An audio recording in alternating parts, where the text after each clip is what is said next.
मोदी आले, भेळ खाल्ली, पण आता दुकानदाराला होतोय प्रचंड मोठा पश्चाताप। या एका चुकीमुळे झाली मोठी चूक।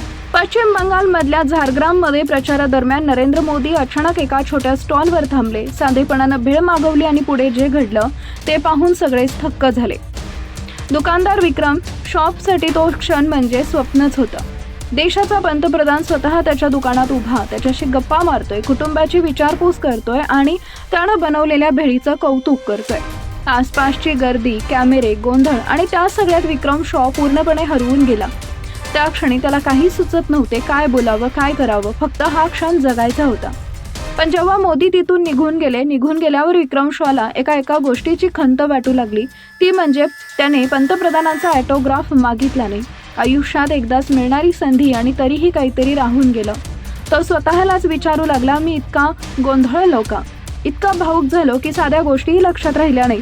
त्या भेटीतलं सगळं काही सुंदर होतं, पण एक छोटासा भाग मात्र अपूर्ण राहिला।